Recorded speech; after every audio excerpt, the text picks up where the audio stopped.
大家好，我是吴成宇，然后这是我做的木工作品，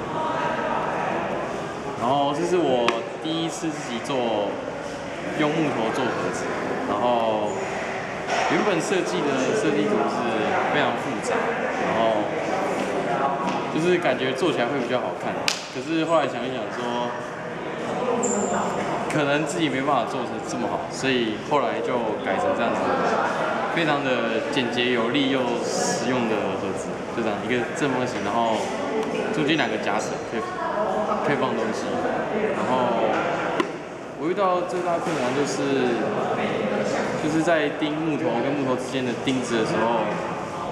就算已经对准了，然后没有爆钉，可是钉子钉进去，木头还是有可能会撑起来，像这边这样。然后因为这块木板刚拿到的时候就发现它的特色，就是这边有渐层深到浅，就故意当表面最上面，然后这样子看起来比较有特色。好，报告到这边结束，谢谢大家。